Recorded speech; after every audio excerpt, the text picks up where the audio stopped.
Zee 24 तास एक पाऊल पुढे।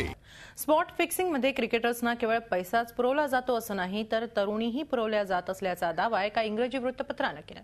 कोणत्या क्रिकेटर्सना तरुणी पुरवल्या गेल्या आणि कोणत्या बुकीनं पुरवल्या त्यावर प्रकाश टाकणारा हा स्पेशल रिपोर्ट। क्रिकेटला फासला काळीमा, पैशांसाठी केला क्रिकेटचा सौदा। आंतरराष्ट्रीय क्रिकेटर श्रीशांत, अजित चंडीला, अंकित चव्हाण या 3 क्रिकेटपटूंनी क्रिकेटला काळीमा फासलाय। आयपीएल क्रिकेट सामन्यादरम्यान स्पॉट फिक्सिंग केल्यामुळे त्यांना तुरुंगाची हवा खावी लागते। क्रिकेटर आणि बुकी यांच्यात झालेल्या संभाषणातून केवळ स्पॉट फिक्सिंगच उघड झालंय असं नाही तर यामध्ये तरुणी पुरवल्याचा गौप्यस्फोट एका इंग्रजी वृत्तपत्रानं केला आहे।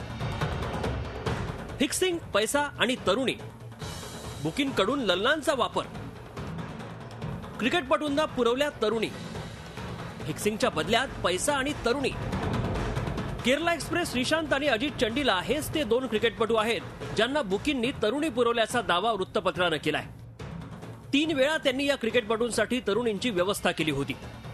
मन्नान आणि चांद या 2 बुकींनी या तरुणी श्रीशांत आणि अजित चंडीलाच्या रूमवर पोहोचवल्या होत्या।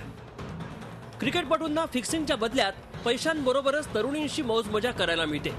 गुरुवारी जेव्हा दिल्ली पोलिसांनी श्रीशांत आणि त्याचा मित्र बिजू उर्फ जीजू या दोघांना मुंबईच्या खार परिसरातून अटक केली तेव्हा त्यांच्या सोबत तरुणी आढळून आल्याचं वृत्तपत्रानं म्हटलंय। श्रीशांत आणि अजित चंडीला प्रमाणेच राजस्थान रॉयल्सच्या आणखी एका खेळाडूला बुकींनी तरुणी पुरवल्याचं पोलीस तपासात उघड झालंय।